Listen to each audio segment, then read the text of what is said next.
Welcome to the Proceedings Podcast. I'm Bill Hamblet, the editor-in-chief of Proceedings here at the U.S. Naval Institute. It is Thursday, the 2nd of January, 2025. Happy New Year, everybody. Joining me today are my colleagues and co-workers, Bill Bray, the deputy editor-in-chief of Proceedings, and Brian O'Rourke, the senior editor of Proceedings.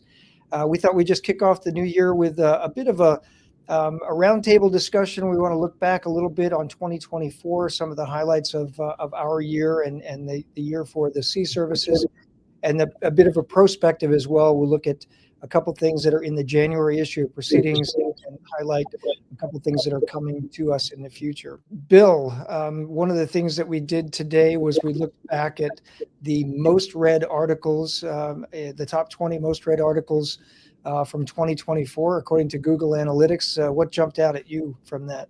Well, was interesting that the Learn from the Fall of the Philippines is the most read article, and it was published fairly recently. So some of these articles were published almost a year ago, or 7 or 8 or 9 months ago. So they had a lot more time, although most readership on online articles happens in the first few weeks, and then it drifts off. But so that was interesting to me. Shipbuilding's a huge topic. In the top 5, there were 2 shipbuilding articles, which we'll talk about later when we talk about the year coming up. And some interesting high traffic on both the Marine Special Operations Command article from November and the Naval Special Warfare article. I'm not sure which month that ran, but that's also because we don't get a lot of Special Forces authors, and there's fairly small communities, but both those articles generated a lot of interest. Yeah, readers are definitely interested in SEALs and Special Warfare and Marine Special Operations. The MARSOC one, definitely, yep. And that one, Learn from the Fall of the Philippines, that was a winner of one of the winners from the CNO Naval History Essay Contest last year as well, if I remember correctly, right? Right, yep. Brian, what jumped out at you? Well, just the Fall of the Philippines one was from December. So, it got tens of thousands of hits in the last 30 days, 34 days. So that's pretty impressive.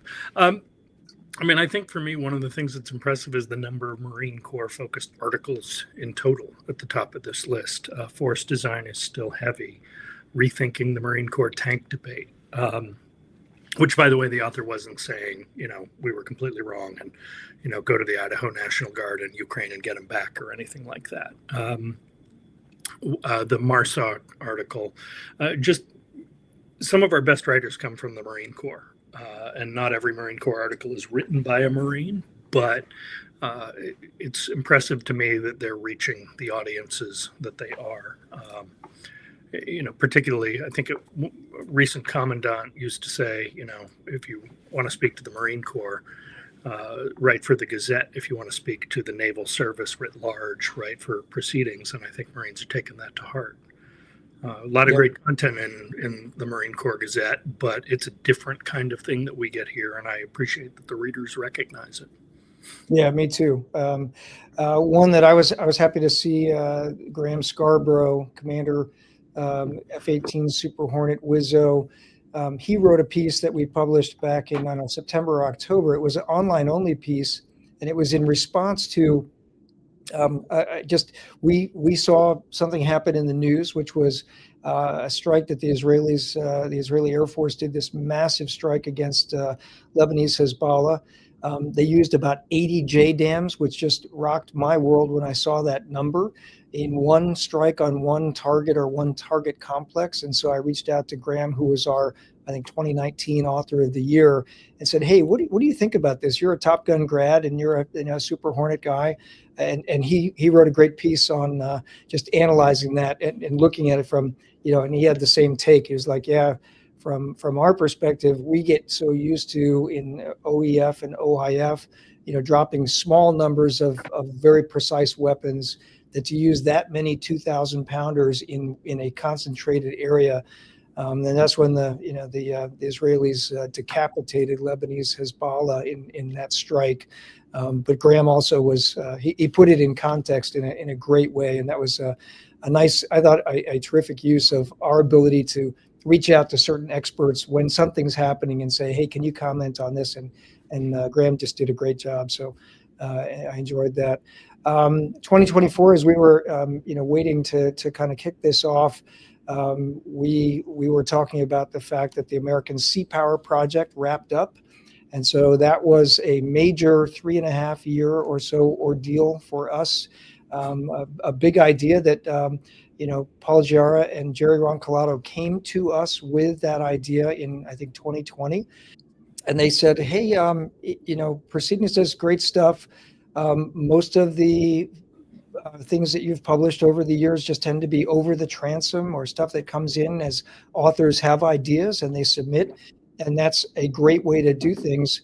But so much has changed in the sea service. So much has changed in the global dynamic, especially with the rise of the PLA, the incredible rise of the PLA Navy in specific. That maybe it's time to go back to first principles. Maybe it's time to revisit what it means to be a maritime power, a naval power, a two-ocean nation dependent on the sea for our national security and our economic well-being. And then Paul and Jerry helped us reach out to a number of, we have like 40 or so contributors to that project, including some new luminaries like John Lehman, former Secretary of the Navy, Sally Payne, one of the War College professors, Jim Holmes, another War College professor, a whole bunch of, really, big names. And we asked them to write on specific topics, and they did. They delivered. And so we had an article on the American Sea Power Project starting, I think, we kicked it off in January, February 2021. And we ended it this past year with the Future of Naval Warfare essay contest. And so that was, we got some funding from an organization that preferred to be actually have a kind of a quiet hand in it. They did not want to be have their sponsorship known, so we kept it quiet, but we are very appreciative of that sponsorship. And we did this contest, and we asked people to read all those American Sea Power Project articles and then take it one step further. And I know we all expected that one step further to be further down into the sort of operational and tactical and technological, capability areas. And the winners all took it back up to the strategic level and said, yeah, the answer here to this Western Pacific, China-Taiwan scenario is probably not going to be in a gizmo. It's probably not going to be in a tactic. It's probably going to be in a grand strategy realm, which I thought was, really fascinating. It surprised me and took us in a direction that, in many ways, by going there, I think it took it back full circle to the grand strategy articles that we started with at the start of it.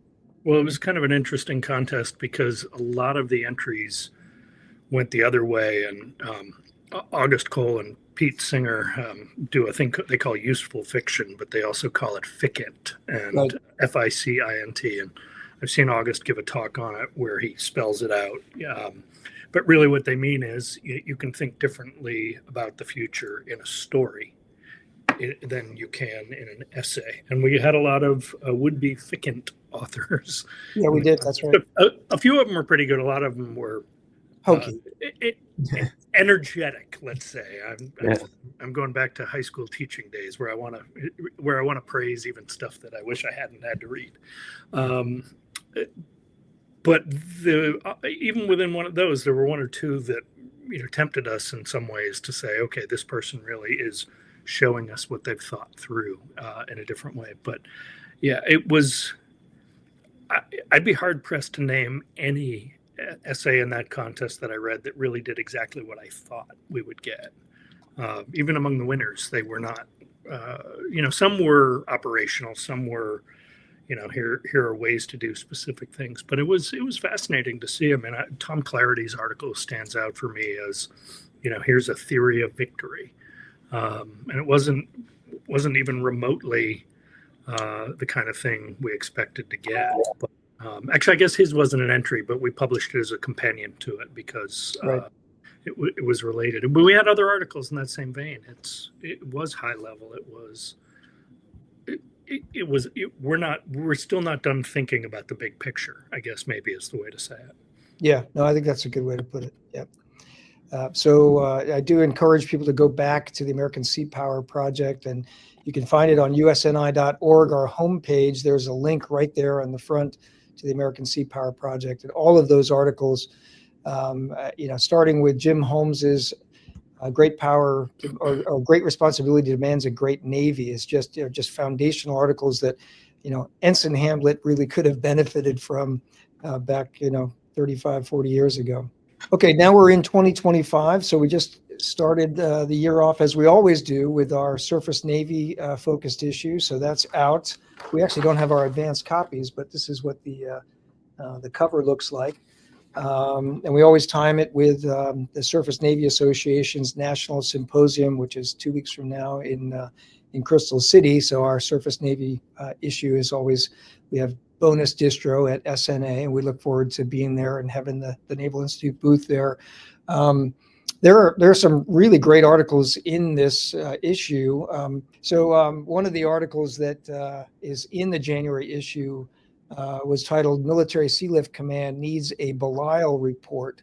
And for a lot of people, and I wasn't aware of the Belial report when I started here 8 years ago, but going back about 12, 15 years ago, there was a report that was authored, or a commission that was led by retired Admiral Phil Belial, which looked at the state of the surface Navy at that time, and really analyzed why the surface Navy was in the hard, dire straits it was in terms of maintenance. And so this was Andrea Orlowski is the author's name, right? Yeah, Andrew's written for us a few times. She's, as we say in Boston, she's wicked smart. She's Deputy Director of Engineering at Military Sea Lift Command, a Kings Point grad, a former SWO, so she knows her way around all of the stuff she's writing on. And she basically said, there's no finger to point somewhere to say this is how we got here. There's a whole host of things, some of which were decisions that were unfortunate but had to be made. Some of them were things that just happened in the way. But basically, MSC and its crews are getting worn out. I mean, one of the things that was shocking to me is how much more at sea time sailors on the logistic ships actually spend. I mean, it's twice or 2.5 times what a SWO would spend at sea deployed. If you look at the photos, the rust, the stains, the corrosion, they look as bad or worse than the worst photos we see from time to time of a ship coming in. Now, we've learned that some of that is exaggerated because the anti-corrosion paints that they use now are less effective but more environmentally friendly, so you're naturally going to get a little bit more rust and things like that. But it's still, she talks, Military Sea Lift Command faces the same optimal manning problems that the Surface Navy faced.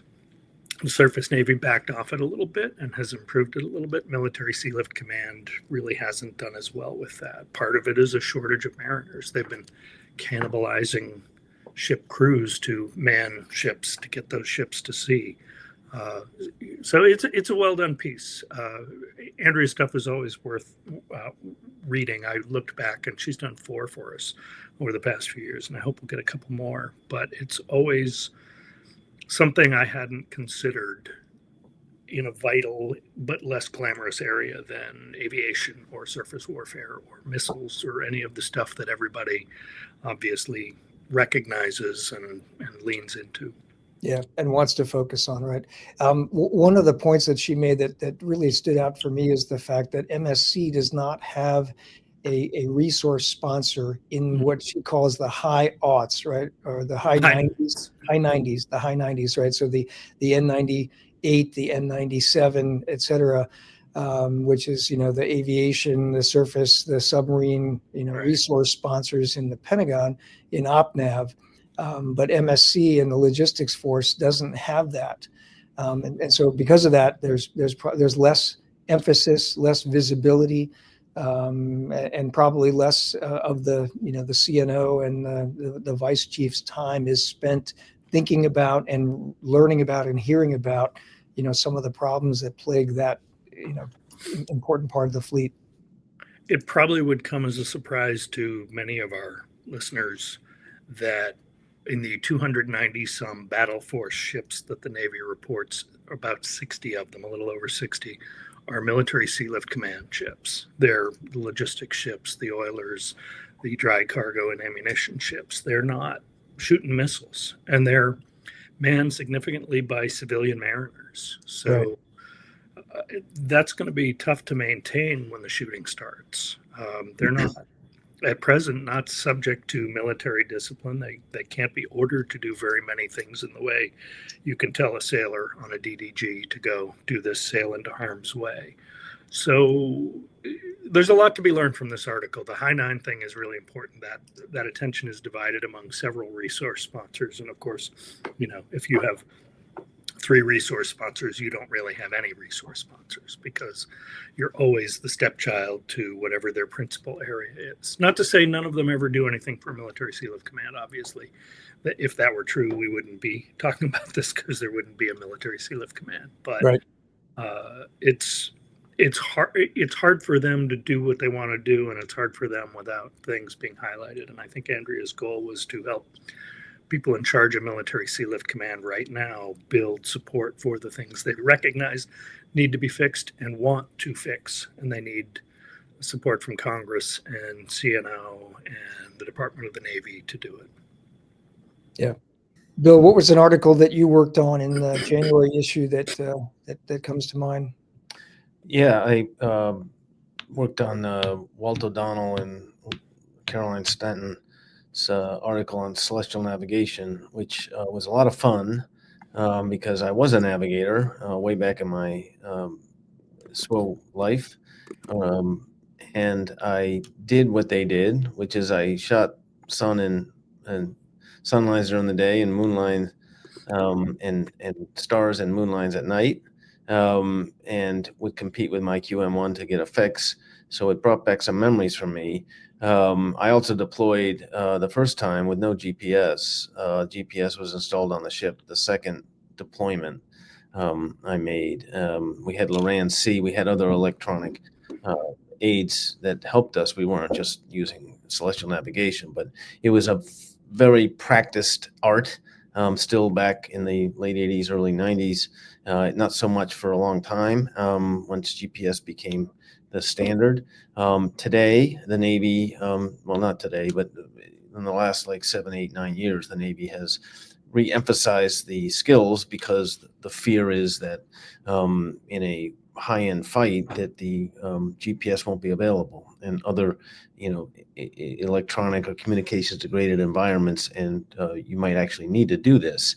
So what they did was convince their CO. This was a few years ago when Caroline was still on active duty, and Walt he is still teaching at in Newport at Surface Warfare Officer School navigation, and they convinced the CO of the Essex, their ship they were on, to transit from Hawaii. Brian hates that word as a verb, but sail from Hawaii. I just transited to the coffee pot a couple minutes ago. Sail from Hawaii to San Diego with nothing but celestial navigation. And they actually turned everything off. And now they didn't just wake up one morning before they left Hawaii and decided to do this. They actually prepared, and Caroline trained her team to do celestial nav for weeks, if not months before this. And they reached a point of competency where they felt like, we can do this. And they did it. And initially they were sometimes up to 5 miles off track. But as they got better and as the transit, as this voyage continued and they got closer to San Diego, they were down to maybe 1 mile off track, pretty close. And it was a great experience. So their argument in the article is not just to tell what they did, which they do that very well, but also saying, hey, ships, you got to do this. You've got to, navigators, you need to spend more time doing this. You need to spend more time training your sailors, your quartermasters to do this. You need to convince the executive officer and the commanding officer to allow the ship to do evolutions like this, to really do it. And it also instills a real sense of pride in the quartermasters. When they did it, they feel that, labor of love kind of thing, where I actually did this, and I'm just not reading numbers off of a screen and plotting it. It's something that they took great pleasure and pride in doing. So it's a nice article, and I use that as my lead article on social media, on LinkedIn, and it's got quite a bit of action for 5,000 views in the first 24 hours.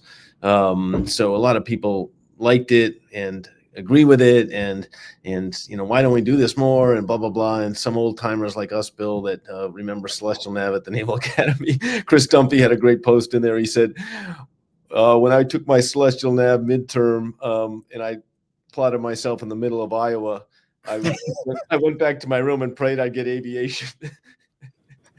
And he became a helicopter pilot. Well, good thing you don't have to navigate in the air, right?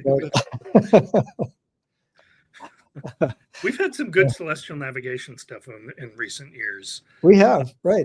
I think the JOs understand it's important, and I think they're trying to convince their Olympian superiors that it needs to be done more. It's nice to hear that a captain of a major ship was willing to go along with that. I think my favorite was the submarine celestial navigation one. Right. Very counterintuitive. Our Navy fellow actually said he's tried to do it, and it's really hard. But it gives you a ballpark, which is something that otherwise, if your inertial nav system goes away, or you can't coordinate it you can't cross-check it with GPS, you get lost fast. Yeah. And you can actually do it through a periscope, but not easily, as you You're said. right. Yeah. One last thing I just wanted to highlight from two things, actually. First, I'll just mention that we have two articles by senior admirals in the January issue. So we have Admiral Sam Paparo, the commander Indo-PACOM, talking about how the CNO's NAV plan and Project 33, which is the implementation plan for the CNO's NAV plan, is impacting readiness out in the Pacific. And then we've got an article titled "A View from the Western Pacific" by the 7th Fleet Commander, Vice Admiral Fred Kacher, giving a perspective. And I did not realize that Admiral Kacher had served, not just, I knew of his previous command tour as the CEO of an expeditionary strike group out there based in Japan, but he also was a Desron commander based out in Singapore. So he describes, in the last 15 years or so, that he has gone from a Desron to now the 7th Fleet Commander. The changes that have happened, largely driven by Chinese behavior and the PLA Navy buildup. And then, what they're trying to do about that to prepare as dictated by the CNO and the NAV plan, prepare for the possibility of war by 2027. And sometimes flag officers, they don't write for us all that often. And when they do, there's some constraints on what a 3 or a 4 star can say. So sometimes you have to read between the lines. I will say that. But one of the things that jumped out at me that I thought was a very positive development from both Admiral Kacher and Admiral Paparo mentioned, and it's easy to get, sort of lost in the allies and partners. That's a mantra these days, allies and partners, allies and partners. But I remember from my 4 years out in Hawaii and working at PACOM, there was a lot of talk then under Admiral Willard.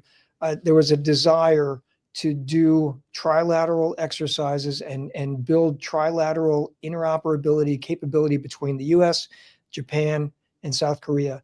And that was really hard politically. But I give credit to the teams that have been out there, both the diplomatic and the military teams out there, because in 2024, there was not just, as Admiral Kacher says, not just the first instantiation, but also the second iteration of a trilateral naval U.S., ROC, Japan, JMSDF exercise, a major exercise. And there were a number of other exercises that were aviation exercises and joint force exercises. But it seems to me that a lot of those political barriers to the JMSDF and the ROC military working together have come down, and I suspect that that's because they all are seeing the same sight picture of what the Chinese are doing and that the Chinese threat and capabilities that are rising. And so sometimes your fear drives your behavior.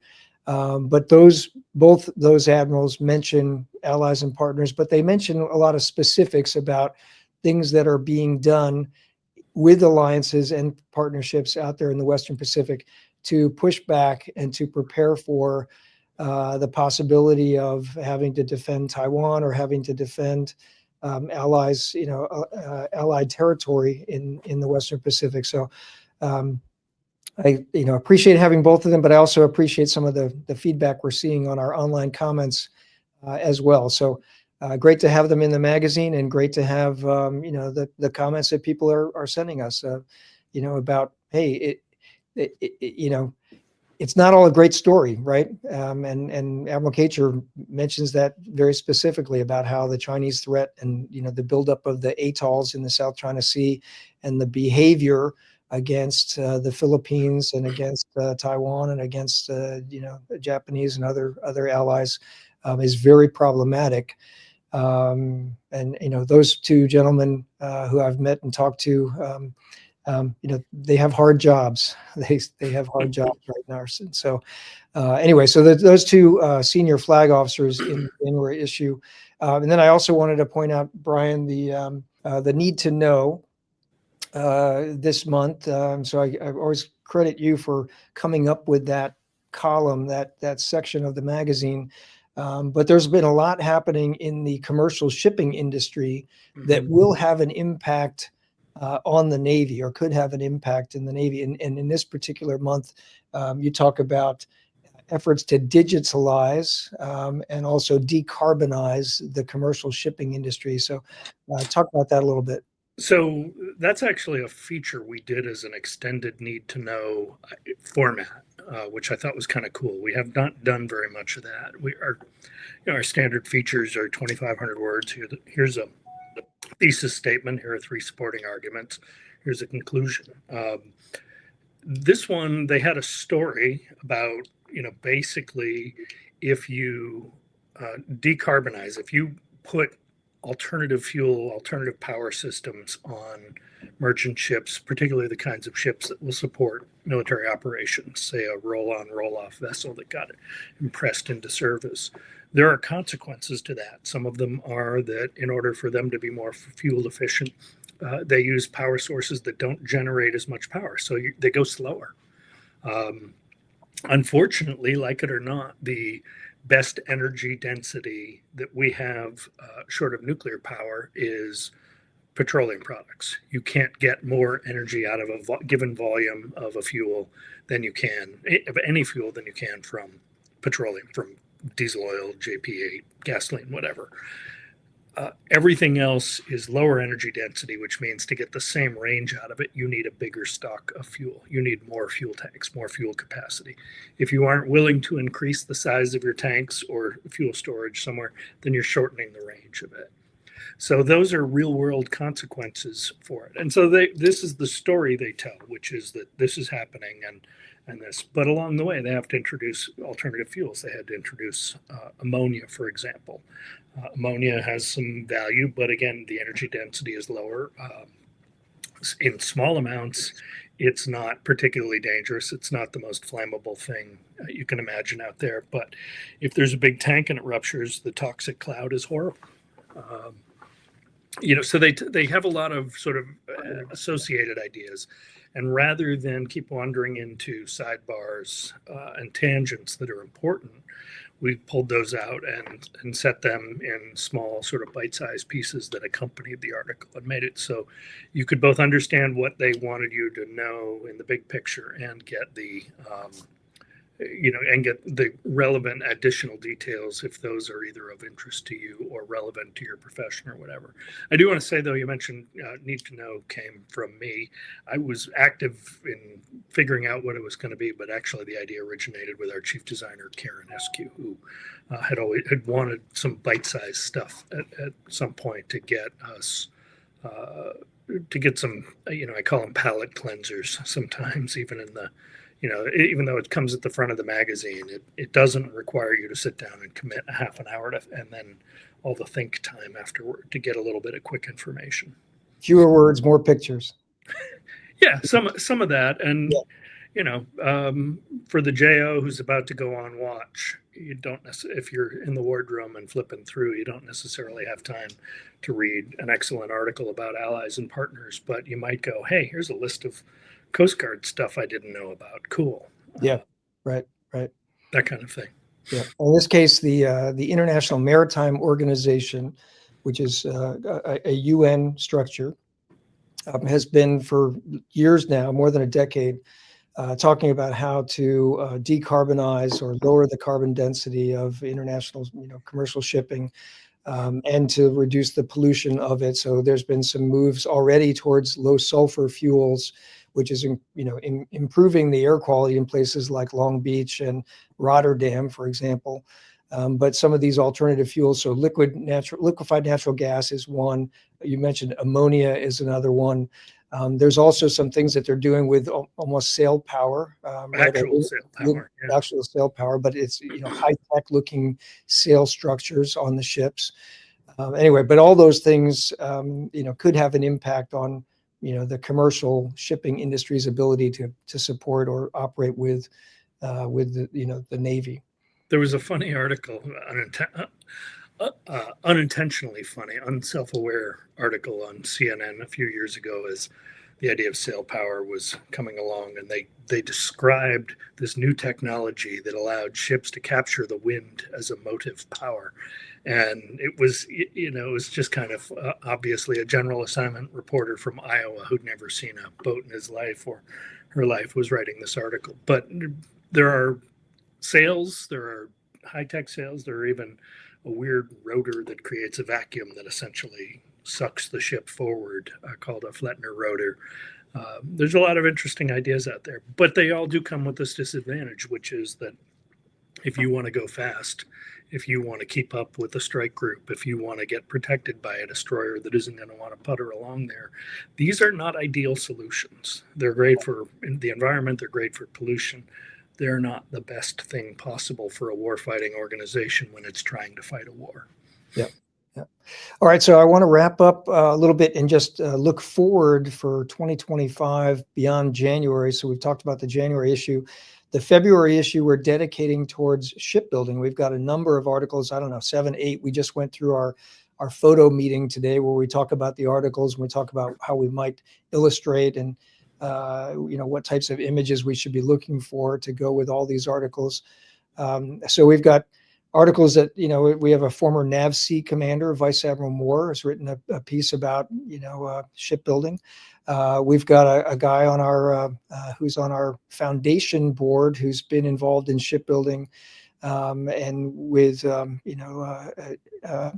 his perspective is on the he looks at something that probably most of us rarely, if ever, think about, which is the investment side, the Wall Street perspective of shipbuilding companies, of naval shipbuilding companies, the HIIs, General Dynamics, et cetera. How does Wall Street look at those? How do people who invest money in those companies, how do they look at them? What do they want from their investment, right? Which is different than what the Navy might want from those companies.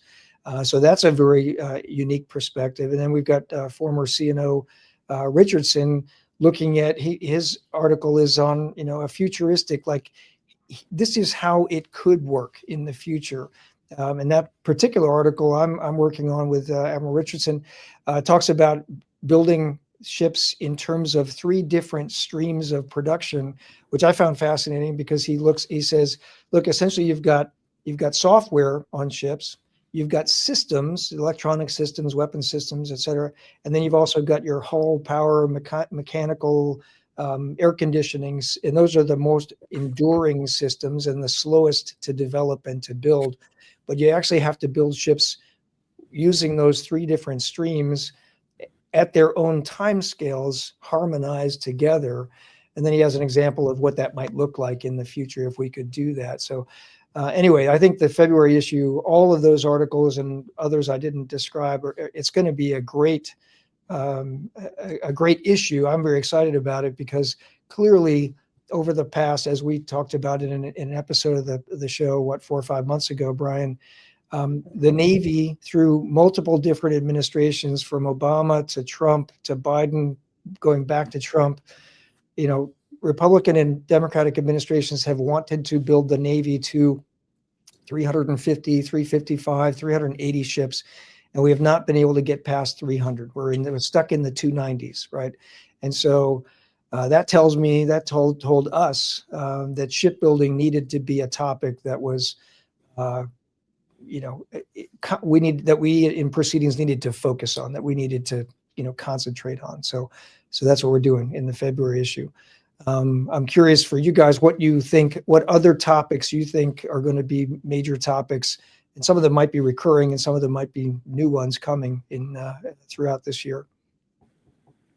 Well, I think we've seen China pushing boundaries, pushing limits a lot lately. Before we went on record here, we were talking about China's exercise where they had 90-something ships in the vicinity of Taiwan in December. And we were sort of debating, how many of those are Navy ships, how many are Coast Guard, how many are merchant ships that they were using as part of the exercise. We haven't been able to find the answer quickly. But they are testing and prodding and probing. And I think there's that scene in the movie Hunt for Red October where a strike group commander gets up on the flight deck and says, this business will get out of hand. And we're kind of approaching one of those points. I mean, I'm not predicting armed conflict or anything like that, but I strongly believe there'll be some paint traded this year, and high risk paint trading. The China Coast Guard is already doing that with the Philippines, and it would be very easy for somebody to miscalculate and screw up, even if they didn't mean to do it. And I think that is part of the danger that approaches us, not necessarily a full-blown war at this point, but maybe you guys as former intel people think I'm off my rocker, but I wake up every morning wondering what incident between a U.S. destroyer and a Chinese destroyer is going to set everybody's teeth on edge a little bit. Yeah, I wonder about actually the Middle East. I think it's changed more in 2024, perhaps, from a security standpoint than it had since 1967. Especially with Syria's, with Assad's fall, and that's still being sorted out. Iran's position is far weaker than it was a year or two ago. We spent a lot of money and treasure and Navy steaming time in the Red Sea last year. We've been talking about getting out of the Middle East, or at least lowering the maritime footprint, for years. Never seems to happen. Specific pivot, it's coming. Yeah, and but I do wonder that when things calm down a little bit, if 2024 the changes will result in a little less need for Navy presence. I could be totally wrong about that. I mean, the Arab Spring was in 2011, but when you really look at the Arab Spring, it didn't change the Middle East the way this year changed it. Egypt, for example, Mubarak was ushered out the door. But after a brief period of time where the Muslim Brotherhood held political power, the army took over, and Egypt is essentially the same country that it was under Mubarak. That is not true of Syria now. Very different. Russia's pulling their stuff out of it. So I say all that because we won't know. It's going to take a little time to see how this develops. If there's Gaza ceasefire happens eventually, it's got to happen eventually. And will the Houthis stop attacking ships in the Red Sea. I don't know. But I do think that that's going to be a big story in 2025. Yeah. So back to your point, Brian, about, trading paint in the Western Pacific. So I can't say his name, but we had a speaker here talking to midshipmen, a flag officer, senior person with a lot of experience in the Western Pacific, and just in October, and he made the prediction that at that time it was pre-presidential election. He said it doesn't matter who gets elected in January. After January, whoever's in the U.S. White House is going to be tested by the Chinese. There is going to be a provocation. Xi Jinping and company will do something in that, he kind of said late winter, springtime, to provoke a response, right? It'll be a test, whether it'll be trading paint with a U.S. ship or maybe with one of our allied ships in a very provocative way. Who knows what it will be, but he said, trust me, I think something's coming, and it's going to be, there'll be some, significant pain point. My concern there is that we've never had with the Chinese the level of what we used to call the Mo link, the Moscow link, the hotline that connected, the Pentagon and the Kremlin. We still do not have that. That was a lesson out of the 2001 EP3 incident, was that we didn't really have a good way to talk, at a high level and de-escalate tensions with the Chinese, and I think we still do not. So that's something to be concerned about. But yeah, I think both of you are onto something there. The Middle East has certainly changed much more in the past year than it has in the previous 20. What's happening in the Western Pacific as China continues to build a more capable, larger Navy and feel its oats. Hey, before we wrap up, I wanted to give a shout out to our sister publication. I know this is the Proceedings podcast and not the Naval History podcast. Eric Mills, the editor-in-chief, is not with us here, but our crack producer, Heather, pulled together for me a list of the top 5 naval history articles.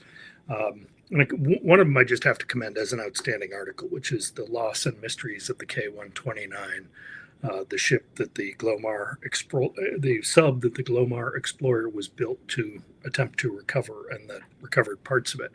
Just a well-told, fascinating story that doesn't agree with the standard version of events, the one most often defended by another naval history author who shall remain nameless. But the top, or one of the top articles was A Double-Edged Sword, which was about the island network in the Pacific in World War II, and it was a CNO Naval History. I think it was one of the ones that placed.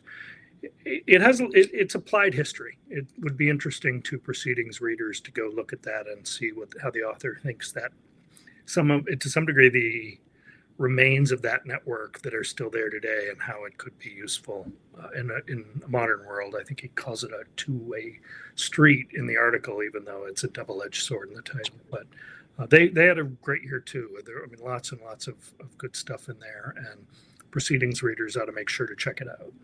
Yeah, and probably the best way to end is, we recently lost just the other day former President Carter, who's a Naval Academy graduate, who's a submarine officer in the Navy, and the Naval History issue, the January-February, the newest one, just out, has a great article about the relationship between Jimmy Carter and Admiral Rickover, and yeah, it's in that issue of Naval History. A great article. It dropped on January 1st or December 31st. Since we published it, we didn't time it with President Carter's death, but because we obviously sent that issue to the printers about a month ago or so. But it went live on the day or the day after President Carter passed away. So you're busting the myth of our agility, Bill. Of course, we yelled "Stop the presses" and we inserted that article into it. And of course we did. Yeah. Well, rest in peace, President Carter. And stand by 2025. New year begins, and I think it is going to be an interesting one, to say the least. So, all right. Well, that wraps up the first episode of the Proceedings podcast for 2025. Until next week, remember, victory begins at the Naval Institute.